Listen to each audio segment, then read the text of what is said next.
ஆனா வீட்டுல இந்த சிலை வழிபாடு வந்து பண்ணக்கூடாது, வேல்லாம் வந்து இந்த அளவுல தான் இருக்கணும், முருகருடைய உயரத்தை விட கம்மியா இருக்கணும், இந்த மாதிரிலாம் நிறைய ரூல்ஸ் எல்லாம் இருக்குது இல்லையா சார்? நாங்க எப்படி வந்து வேல் வாங்கணும்? பொதுவாவே நான் உங்ககிட்ட சொல்றேன், முருகர் சின்னவரா வயசானவரா? இல்ல எல்லாமே இருக்கிறாரு இல்லையா? ஃபர்ஸ்ட் சொல்ல போனா பாலமுருகர் உண்டா இல்லையா? உண்டு. முருகர் குழந்தையா வயசானவரா? குமரன் ஒத்துக்கலாமா? ஆமா. வயசானவர் சொல்லுவீங்களா?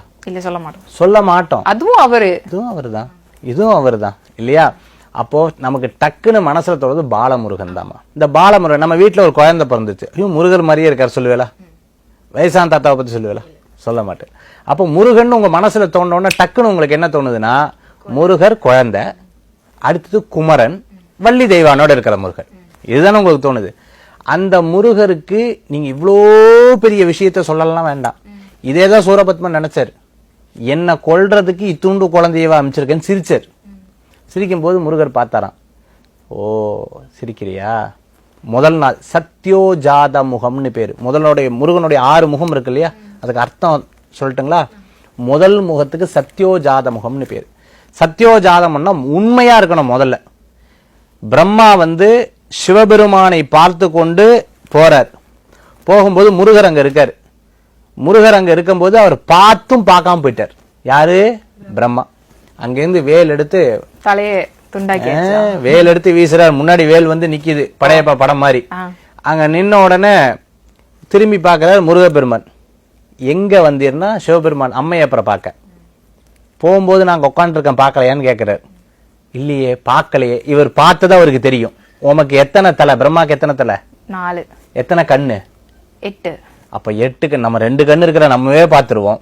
8 கண்ணு இருக்கிற உனக்கு பார்க்கறது இல்லையான்னு சொல்லிட்டு மண்டை மேல ஒரு கொட்டு கொட்டுறாரு. அதுதான் கேட்கிறாரு, எதன் அடிப்படையில நீ வந்து சிருஷ்டிக்கிற, உன் வேலை என்னன்னு கேட்கிற. சிருஷ்டி எதன் அடிப்படையில சிருஷ்டி? முருகா உன் அடிப்படையில தான் முருகா சிருஷ்டினா விட்டுருப்பாரு. அவருக்கு பதில் தெரியல. வேதத்தின் அடிப்படையின வேதம் வந்து எதனுடைய அடிப்படைன்னு கேட்கிறாரு. பதில் தெரியல.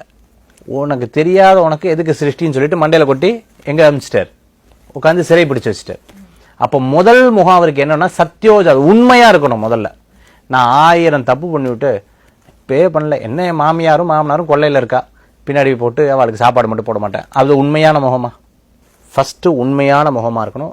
நீ உள்ளூர அந்த முருகன்கிட்ட போய் வேண்டணும். அப்ப சத்யோஜாத முகம் முதல் முகம். 2வது முகம் வாமதேவ முகம்னு பேர். வாமதேவ முகம்னா என்ன அப்படின்னா, மகாவிஷ்ணுவுடைய அப்படியே சொரூபம் 2வது முகம்.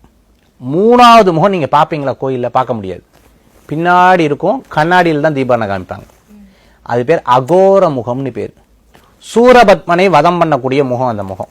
4வது முகம் தத்புருஷ முகம்னு பேரு. தத்புருஷ முகம்னா சூரனை வதம் பண்ணதுக்கு அப்புறம் இருக்கக்கூடிய சாந்த முகம். அடுத்தது 5வது முகம் தான் ஈசான்ய முகம்னு பேரு. எப்பவுமே குழந்தை அப்பாவை மாதிரியே இருப்பார்.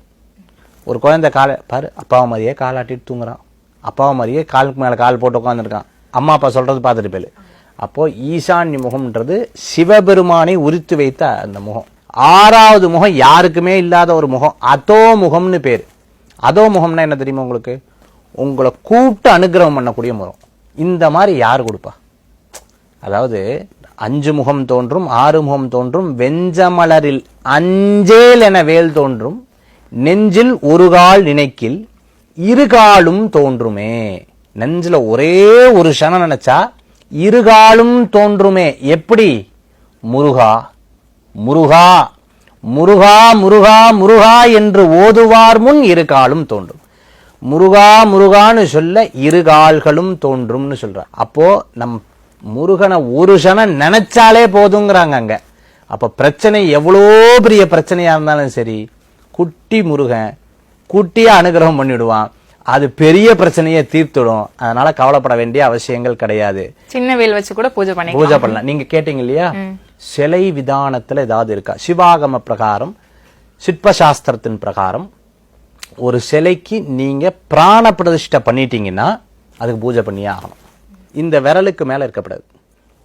அதிகபட்ச வேல் இந்த சோடு தான் இருக்கணும். அதுக்கு மேல பூஜை பண்றது அவ்வளவு விசேஷம் இல்லை. விக்கிரகம்னு எழுதிட்டீங்கன்னா ஒரு குழந்தையை தத்தெடுத்ததுக்கு சமானம். அதனால விக்கிரகங்கள் வைத்து அப்படி பண்றது அவ்வளவு சிறப்புகள் கிடையாது.